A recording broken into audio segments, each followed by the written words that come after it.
na primeira carta de Paulo a Timóteo, capítulo 2.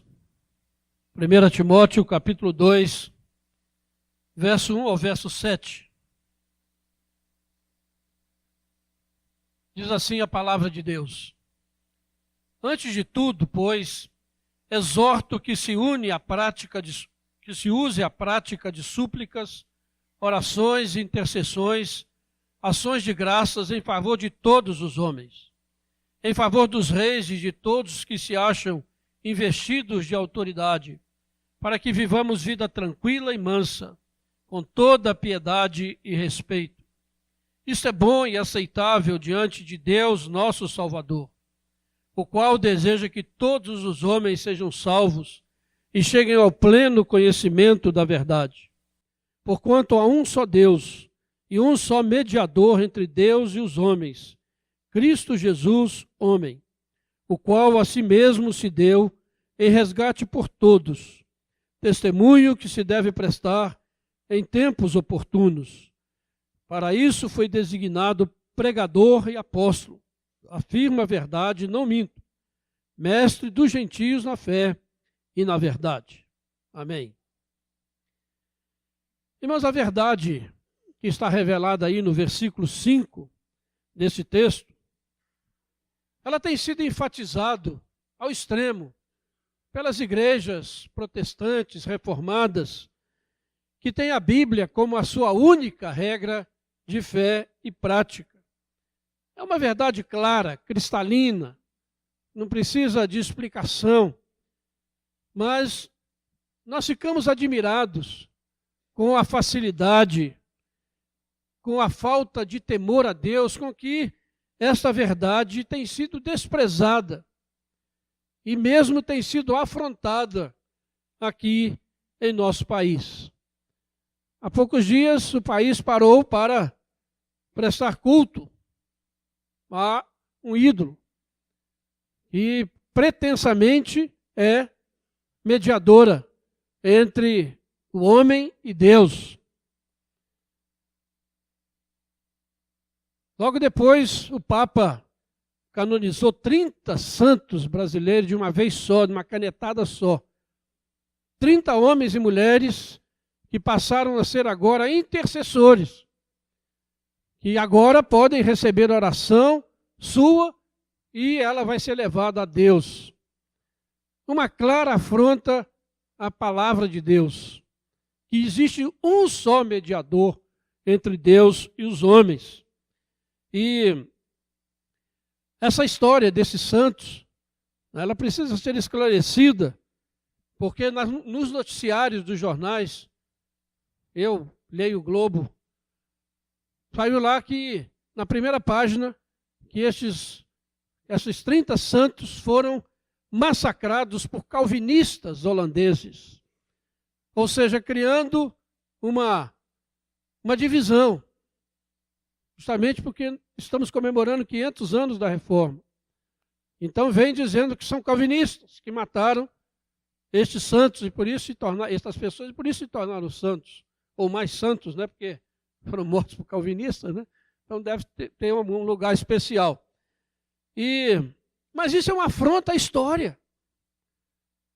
O reverendo Francisco Leonardo, um dos homens mais capacitados da história do presbiterianismo brasileiro, um missionário holandês, passou aqui no Brasil quase 50 anos no seu ministério. Ele é sogro do reverendo Nicodemos. Ele escreveu diversos livros e um deles foi sobre a história da ocupação holandesa no Nordeste. Ele viveu no Nordeste, era holandês, fez uma grande pesquisa universitária e ele mostra. E ele escreveu um artigo chamado Lágrimas de Cunhaú. Se você puder pesquisar, pode ler lá. E foi escrito na época em que o Papa João Paulo II elevou essas pessoas aí a um estágio lá, agora que foram canonizados, né? E eles contam a história, né? Quem matou aquelas pessoas foram os índios, que eram inimigos mortais dos portugueses, odiavam os portugueses. E eles, então, num ato de vingança, eles atacaram aquelas pessoas que estavam dentro de uma igreja. E foram mortos. E diz, segundo as versões, fizeram isso a mando de um pastor calvinista.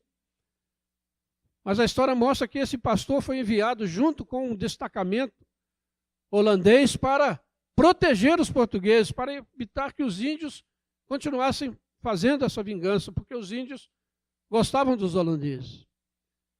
Então é preciso esclarecer isso, porque sai na imprensa, né, essa falsidade para destruir a imagem calvinista ou dos evangélicos, para justificar uma afronta à palavra de Deus, que diz claramente que há um só mediador, uma pessoa só que pode nos levar a Deus, há um só sumo sacerdote, há um só cabeça da igreja, é Jesus Cristo. Não se pode colocar mais ninguém, por mais santo que tenha sido na sua história, na sua vida, tem esse privilégio, essa capacidade de nos elevar até Deus. Por isso essa verdade precisa ser bem clara, bem colocada, né? Porque agora o brasileiro tem mais 30 mortos que são capazes de interceder por eles. Isso parece mais espiritismo, né? E sem dúvida, irmãos, é por estas coisas, né, e por outras mais, que a ira de Deus se manifesta e tem se manifestado sobre essa nação brasileira. Não é por acaso que esse país não prospera nunca, com toda a riqueza que tem. Não é por acaso que este país está sofrendo secas e enchentes que estão trazendo preocupação, estão fazendo cidades ficarem apavoradas com a falta de água ou com o excesso de chuva. Não é sem razão que a corrupção domina essa nação, gerando injustiça social, violência, a destruição da família. E a esse respeito, é preciso fazer uma observação aqui, fazendo um parêntese nisso que nós estamos falando. Nós estamos aí culpando, né, os grupos LGBTs pela destruição da família, culpando a ideologia de gênero pela destruição da família, sem dúvida. Estes grupos estão trabalhando pela destruição da família. Mas, na verdade, irmãos, os maiores culpados somos nós. É a igreja chamada evangélica nesse país, que está desprezando a família, que está desprezando a palavra de Deus na criação dos seus filhos, nos caminhos do Senhor. Da igreja evangélica, onde os crentes se divorciam, se casam de novo na mesma proporção do mundo. As estatísticas estão dizendo isso. Nós que deveríamos defender a família, que deveríamos seguir a palavra de Deus, que deveríamos criar os nossos filhos no temor do Senhor, somos os primeiros, às vezes, a achar isso tudo normal e passamos a culpa para os outros. Sem dúvida. Não. Nós somos culpados e tem essas forças externas. Mas quantas famílias da igreja permitam que seus filhos assistem a Globo Lixo? Aquelas coisas absurdas que são ensinadas ali. E os filhos estão ali, criados, vendo, achando bonito. A televisão, a Globo é que é culpada. A culpada é você que está deixando o seu filho fazer isso. Culpados somos nós, crentes, que damos audiência a essa estação e a outras estações. Estão falando uma aqui que é a mais notória, a mais assistida. Mas todas as outras. Ao invés de estudarmos a palavra, ao invés de orarmos Com os filhos, nós estamos deixando que a televisão cuide deles. Culpado são os pais que dão tablets e celulares para os seus filhos de 5 anos de idade. E daqui a pouco, os meninos não querem saber mais de nada. E os pais ligados também no celular, não desligam. Ao invés de interagir com os filhos, conversarem com os filhos, cada um com o seu celular na mão também. Isso vai destruindo a família, meus irmãos. Então não adianta culpar LGBT, gay, não sei mais quem, e Globo, e fulano de tal. Olha, vamos olhar para nós. Se nós não estivermos firmados na palavra, essas coisas vão destruir nossas famílias. Se nós acharmos que divorciar, casar de novo, não tem nada a ver, está tudo certo. Em certas circunstâncias até se admite. Mas por qualquer coisa, qualquer motivo ou sem motivo nenhum.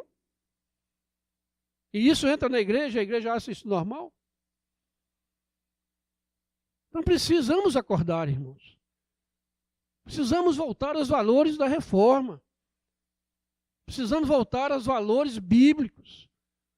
Se nós queremos realmente vencer esse mundo pecaminoso, esse mundo que se afasta mais e mais de Deus, e a Bíblia diz que vai acontecer isso. Não espere que as coisas vão mudar. Não espere que Satanás vai ficar bonzinho. Ele é inimigo. Ele vai continuar atacando as famílias, a igreja. E se você conhece a palavra de Deus, se você está acompanhando as mensagens que o pastor Jefferson tem pregado aqui à noite, você sabe que o que está previsto para frente. Não é coisa boa para a igreja, não. Mas está previsto, é palavra de Deus. Mas isso não nos deve levar a uma apatia, uma indiferença, mas pelo contrário, deve nos levar a nos firmarmos ainda mais nessa verdade, na só Escritura, porque só ela nos dá terreno seguro, firmeza, para caminharmos na palavra de Deus, para caminharmos seguros neste mundo. Não espere que o mundo vai aplaudir a sua família, porque o seu filho é menino, é homem, a sua filha é menina, é mulher, é princesa. Não espere que o mundo vai aplaudir você, não, você vai ser criticado. Mas o que a Bíblia diz? É isso que é importante. É isso que é importante. Não adianta ficarmos amaldiçoando as trevas. Vamos acender a luz do Evangelho. Vamos viver o Evangelho. Vamos viver as verdades bíblicas. Ah, você é discriminado, você é chamado disso. Problema deles. A Bíblia diz que quando vos injuriarem e mentindo disserem todo a mal contra vós, o que deve acontecer? Ninguém sabe. Alegrai-vos, regozijai-vos, porque assim perseguiram os profetas que viveram antes de vós, e é grande o vosso galardão no céu. Não é isso que a palavra de Deus diz? Ao invés de ficar, coitadinho de mim, coitado da minha família, coitado da igreja. O pastor já pregou, Jesus Cristo é o vencedor. A igreja é vencedora. Eles vão atacar a igreja, mas a igreja vai prevalecer. Porque Jesus Cristo é o Senhor da igreja, é o cabeça da igreja. Daí a importância disso que nós falamos aqui, não tem outro cabeça. Se o cabeça da igreja não for Jesus Cristo, ela vai ser destruída. Mas se for Jesus Cristo, ela vai permanecer. Ela vai permanecer até a volta gloriosa do Senhor. Irmãos, precisamos crer naquilo que nós falamos, ou pregamos, ou lemos na Bíblia, e viver isso diante desse mundo corrompido. Não adianta querer arrumar militância de jovens cristãos para ir para a rua, fazer oposição a essas coisas. Precisamos estar na igreja adorando a Deus, servindo ao Senhor, sendo cidadãos honestos, direitos, como diz a palavra de Deus, para que nós possamos viver uma vida com toda a piedade e respeito, com toda a honestidade. E Deus vai agir. Não pense que essas pessoas vão ficar impunes. Não pense que essas pessoas vão ficar impunes diante de Deus, que tem promovido esses absurdos. Não pense que esses pedófilos travestidos de atores vão ficar impunes. A ira de Deus se manifesta do céu contra toda a impiedade e perversão do ser humano. Creia que o seu Deus está agindo, que o seu Deus está vivo, que ele não está sendo aí expulso, mas ele está agindo, ele é verdadeiro, ele é Senhor. E ele vai prevalecer. Não esse mundo, não esse lixo. No tempo próprio dele, ele vai prevalecer. Temos que crer nisso. Não podemos desistir da nossa fé, da nossa esperança, da certeza daquilo que a palavra de Deus nos dá. Precisamos nos apegar a ela. E por isso, irmãos, nosso dever, como cristãos que creem na Bíblia, como a única regra de fé e prática, viver dessa maneira, como diz o texto, orando, intercedendo pelas autoridades. Não é para que as autoridades se tornem boazinhas, não. É para que Deus opere na vida dessas pessoas. Para que, como diz o versículo 4, para que Deus deseja que todos os homens sejam salvos e cheguem ao pleno conhecimento da verdade. Sabemos que nem todos vão chegar, mas muitos vão chegar ao pleno conhecimento da verdade e vão realmente ser transformados, mudados na sua mente, no seu caráter, na sua forma de ser e de agir. Orar pela intervenção mesmo de Deus, soberana. E ao invés de ficarmos reclamando disso ou daquilo, da seca, do calor, da chuva, do não sei o quê, veja nisso a mão de Deus. Leia a Bíblia que você vai ver Deus agindo em todas as circunstâncias dessa maneira. E agradeça a Deus porque Deus está agindo. Deus está chamando a atenção, dando a oportunidade dessas pessoas se arrependerem, se voltarem para Deus. Mas continuam na sua idolatria. Continuam criando outros mediadores entre Deus e os homens. Pensa que isso não vai trazer a ira de Deus? Pode ter certeza. O seu Deus é o Deus soberano. O seu Deus é o Senhor da terra e do céu. É o Deus dos exércitos. Não é qualquer Deus que você manipula de qualquer jeito, mas é aquele que tem uma palavra e essa palavra está diante de nós. Que nós sejamos fiéis a esta palavra, irmãos. Que nós sejamos fiéis, crendo que esse Deus que nós servimos é poderoso. Vamos nos colocar sob a sua proteção, sob o seu cuidado. Ele vai cuidar da sua família. Muito melhor do que você cuida se a sua família estiver sendo edificada sob a palavra de Deus. Ele vai cuidar da sua vida se os seus filhos estiverem sendo criados segundo a palavra de Deus. Ele cuida de nós, muito melhor do que nós mesmos. Vamos confiar nesse Deus que nos ama e com amor muito maior, que foi capaz de dar o seu próprio filho para morrer no nosso lugar. Que você creia nesse Deus, espere nesse Deus, busque esse Deus pela mediação única de Jesus Cristo. Ele é suficiente. Ele não precisa de ajudadores. Ele é suficiente para nos levar adiante do Pai. Para levar as nossas petições, as nossas orações, as nossas angústias, as nossas preocupações, os nossos medos para diante do Pai. E diz, não temas. Como diz o salmista, elevo meus olhos para os montes. De onde me virá o socorro? E ele afirma, o meu socorro vem do Senhor, Criador dos céus e da terra. Eu meditando nesse texto, fiquei pensando, por que ele não pôs, vem do Senhor soberano, do Senhor dono do mundo, mas do Senhor Criador. Daquele que criou os céus, a terra, criou o homem e a mulher. É nesse Deus que nós esperamos e confiamos. Que Deus nos abençoe nessa manhã, irmãos. E diante dessas circunstâncias tão difíceis que nós estamos vivendo no nosso país, e diante de tantas afrontas ao santo nome de Deus, nós possamos ser aqueles que respeitam a Deus, que se testemunhem que há um Deus verdadeiro, vivo, que há um Deus que está sendo afrontado, mas nós estamos aqui para adorá-lo cada semana e bendizer o seu nome e buscar a sua bênção para a nossa vida. Que Deus nos abençoe. Amém. Vamos orar. Senhor Deus, nosso Pai, louvado seja o teu nome, Senhor, porque tu és o Deus soberano, Senhor, tu és o Criador do céu e da terra. Ó Deus, muito obrigado, Senhor, porque nós podemos estar na presença do Senhor. Muito obrigado porque o Senhor nos traz a esse lugar de adoração, ó Pai.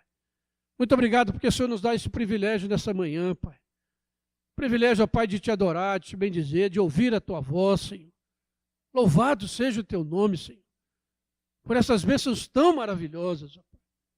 Obrigado porque os nossos filhos estão aqui, Senhor, aprendendo a tua palavra. Ó Pai, nós clamamos por aqueles, ó Deus, que têm negligenciado a tua palavra, negligenciado a edificação da sua família em cima da tua palavra, Senhor. Mesmo se dizendo cristãos, ó Pai. Tem misericórdia dessas vidas, ó Pai. Abra o seu entendimento para que entendam o chamado do Senhor, para que entendam, ó Pai, a responsabilidade que o Senhor tem colocado sobre nós. Ó Deus, muito obrigado, porque o Senhor tem sido misericordioso para conosco. Cuida, Senhor, da nossa vida, da nossa casa, cuida da nossa família, Senhor. Ó Deus, e que toda essa malignidade, toda essa ação maligna que se intensifica nesses tempos do fim, ó Deus, que elas não atinjam as nossas casas. Ó Deus, que o Senhor nos guarde e nos proteja, Pai, porque nós somos selados com teu Santo Espírito. Ó Deus, tem misericórdia de nós, Senhor. Guarda-nos nestes dias. Ó Deus, e age com teu poder, com a tua mão forte sobre essa nação, sobre os governantes desse país. Ó Deus, age com mão forte sobre aqueles, ó Deus, que têm denegrido a tua palavra, aqueles que têm desobedecido a tua palavra, aqueles, ó Pai, que têm afrontado o teu nome, Senhor. Age com a tua mão de poder, Senhor. Ó Deus, e tem misericórdia, Pai. Fica conosco, Senhor. Continue nos instruindo na tua palavra, no estudo logo a seguir.